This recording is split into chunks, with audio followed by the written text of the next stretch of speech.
शिल्पा शहर की पढ़ी लिखी और होशियार लड़की है, जिसकी शादी उसके पापा के सालों पुराने वादे की वजह से गांव के विकास से हो जाती है। शिल्पा की सास पुराने ख्यालों की होती है। अरे शहर की हो, इसका मतलब ये नहीं कि जो मन आए करोगी। घर के कुछ नियम है जो तुम्हें भी मानने पड़ेंगे। हाँ मम्मी, मुझे रीति रिवाज से कोई दिक्कत नहीं है, पर ऐसे नियम जिनका कोई मतलब ना बने वो तो गलत है। हाय देखो तो, अरे घर आए एक दिन पूरा नहीं हुआ और सास से जुबान लड़ाना भी शुरू। नहीं हो, बहू हो, अपनी हद में रहना सीख लो। हाँ इतने में विकास भी वहाँ आ जाता है। माँ, मुझे लगता है शिल्पा को घर रहने की जगह दुकान चलना चाहिए। इसकी नई चीजों की समझ और सोच हमारे बिजनेस के लिए बहुत अच्छी रहेगी। बेटे की बात सुनकर माँ को बहुत गुस्सा आ जाता है। अच्छा, अरे बीवी के आते ही तेरे तो सुर बदल गए। अगर ये दुकान जाने लगी तो गांव में क्या इज्जत रह जाएगी हमारी। है लोग क्या कहेंगे, ये कहीं नहीं जाएंगे बस। हाँ माँ के आगे और कुछ बोले बिना विकास वहाँ से चला जाता है और सास शिल्पा को घर के कामों में लगा देती है। उसी रात विकास और शिल्पा साथ बैठकर बातें कर रहे होते हैं। मम्मी ऐसा क्यों सोचती हैं कि औरतें कुछ नहीं कर सकती और उन्हें लोगों की इतनी चिंता क्यों है? पापा की डेथ के बाद माँ ने दुकान संभालने की कोशिश की थी, पर लोगों ने उल्टी सीधी बातें सुनाकर उनका आत्मविश्वास इतना गिरा दिया कि वो कुछ कर ही नहीं पाई और सोचने लगी कि शायद औरतें ये सब कर ही नहीं सकती, इसलिए उनसे भी नहीं हुआ। लोगों की यही तो दिक्कत है, उन्हें अपने से ज्यादा दूसरे की जिंदगी में स्वाद आता है। वैसे लोग जिनसे डरते हैं ना, उन्हें ही तोड़ने की कोशिश करते हैं। आप फिक्र मत करो, मम्मी की सोच बदलने का तरीका है मेरे पास।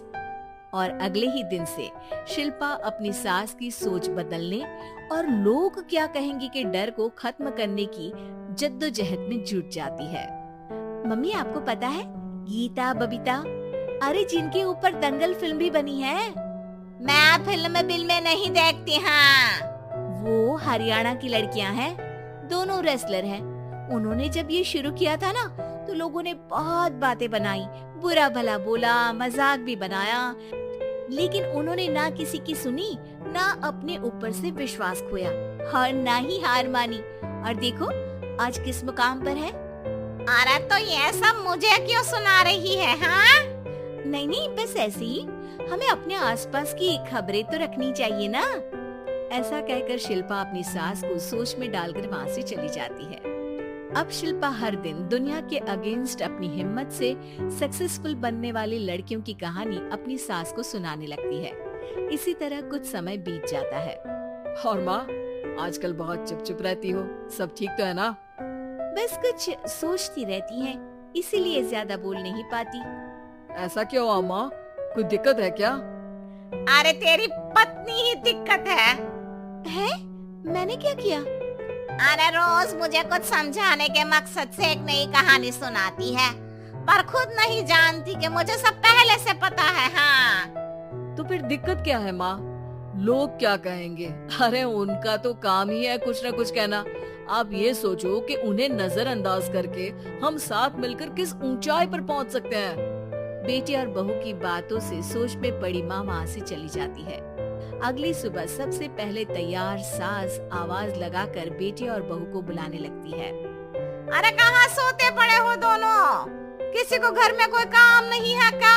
हाँ सास की आवाज सुन शिल्पा भागती हुई कमरे से बाहर निकल आती है, जिसके पीछे विकास भी बाहर आ जाता है। मम्मी, आप इतनी सुबह तैयार होकर कहाँ जा रही हैं? अरे किसी नई शुरुआत से पहले भगवान का आशीर्वाद बनता है या नहीं? मैं सीधा दुकान जाऊंगी, तुम काम निपटा कर आ जाना है। सास की बात सुन शिल्पा और विकास खुशी से फूले नहीं समाते। ये हुई ना मेरी माँ वाली बात। पूरा परिवार मिलकर दुकान पर काम करने लगता है, जिसमें विकास और उसकी माँ दुकान संभालते हैं, तो शिल्पा काम को ऑनलाइन डाल शहर और इंटरनेट का काम संभालने लगती है, जिसे देख गांव में लोगों के बीच गॉसिप शुरू होते देर नहीं लगती। और क्या विकास भाई, अकेले काम संभल नहीं रहा था तो नौकर रख लेते, और तो को यहाँ लाने की क्या जरूरत थी। इन्हें घर में जो काम बोलो वो तो सही से करती नहीं, यहाँ आकर तो तुम्हें डुबा ही देंगी। अरे भाई साहब, अगर आपके घर की औरतें सही से काम नहीं करती ना तो हमें उससे कोई लेना देना नहीं। यहाँ आपकी पंचायत के लिए किसी के पास समय नहीं है। हाँ, करारा जवाब सुन बातें सुनाने आए लोग मुंह लटकाए उल्टे पैर वापस चले जाते हैं। वाह मम्मी, ये तो अब दोबारा कभी भूल कर भी यहाँ नहीं आएंगे। I am so proud of you. अरे बहुत हुआ, हाँ काम पर लगो चलो। तीनों आपस में काम बांटकर अपने अपने काम पर लग जाते हैं। इसी तरह दिन दिनों के साथ महीने बीतते हैं, जिसमें शिल्पा की पढ़ाई, विकास की मार्केट स्किल और सास की फाइनेंशियल मैनेजमेंट से उनकी दुकान बहुत अच्छा बड़ा बिजनेस बन जाता है, जो गांव के साथ साथ शहर में भी अच्छा खासा मशहूर हो जाता है। अरे सच ही कहते थे तुम दोनों, लोगों का तो काम ही होता है कहना। अब हमें सुनना है या नजरअंदाज करना है वो तो हमारे ऊपर है। हाँ, आपकी शुरुआत में गालियाँ और आसमान छूने पर तालियां, ऐसे लोगों का तो काम ही है पलटना। इनकी बातों से हमें कभी अपनी राह बदलनी नहीं चाहिए, बल्कि अगर बातें बन रही है तो समझ जाओ कि रास्ता सही है।